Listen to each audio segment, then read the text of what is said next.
Hey, it's Laura with Following the Paper Trail, and I have a second video today. I mean, people are going to fall over. I haven't done multiple videos in a day in years. Anyway, I did post this on my Instagram last night, and I wanted to do a quick video showing you how I went about doing this. It's super fun, super easy. Just a real quick method. I'm grabbing some paper towels and brushes. Quick method to take what was a black and white print fabric that I saw in a quilt shop, and this is a little bit heavier. This is almost a lightweight canvas weight, but it could be a lighter weight.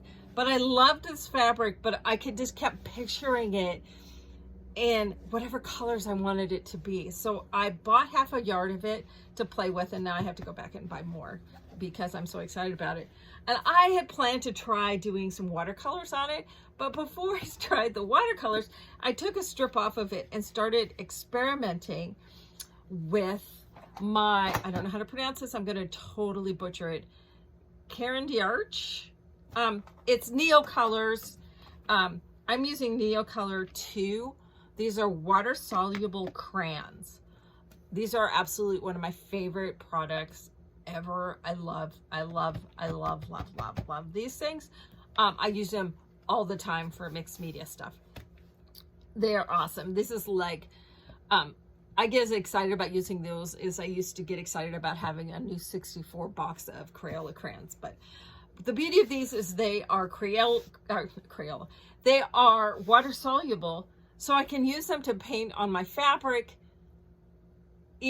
I'm not, just to qualify though, I am not washing this fabric. I'm using this fabric on the cover of a book that I'm making, rather than using it to where it has to go through the laundry. So I will probably go ahead and test this little strip and run it through the laundry, and I'll keep you posted.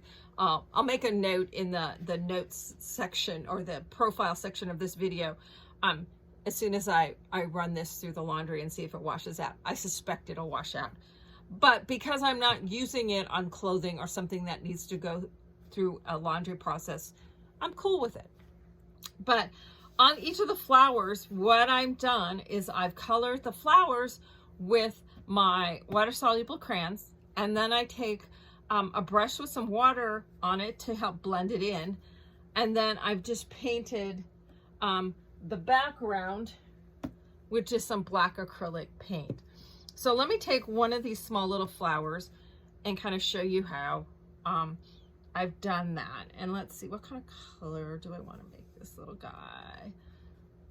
Let's make him, so I have some blue and pink, I have yellow down here.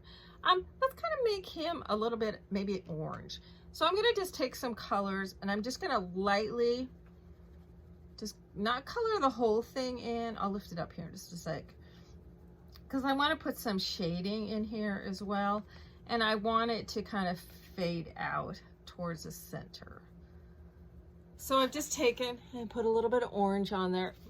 Soft, light hand, you know, kind of like second grade versus kindergarten coloring. So, wait, I know what yellow I wanted. I'm gonna go with it a little bit darker, kind of red orange towards the center.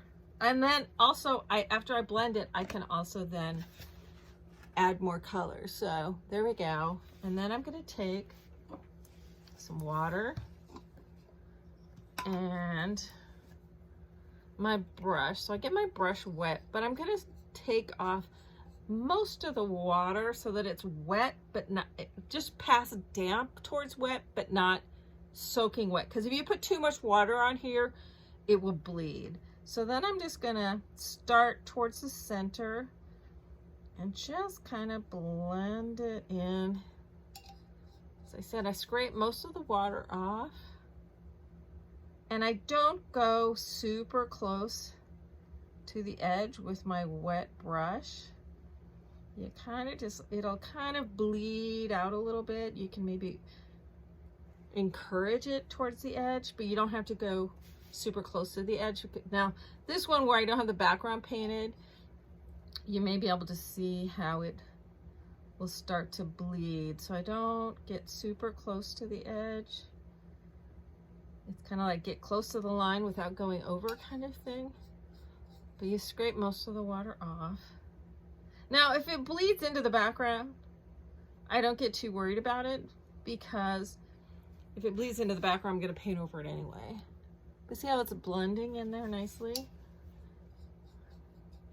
If I'm in a really tight little spot like some of these, I have almost a dry brush and I just keep going over it with it, or actually more of a damp brush, and I just kind of keep urging a little bit of more wet out of my brush without it getting super wet, if I don't want it to bleed much. And you kind of get a feel for it after you play it a little bit.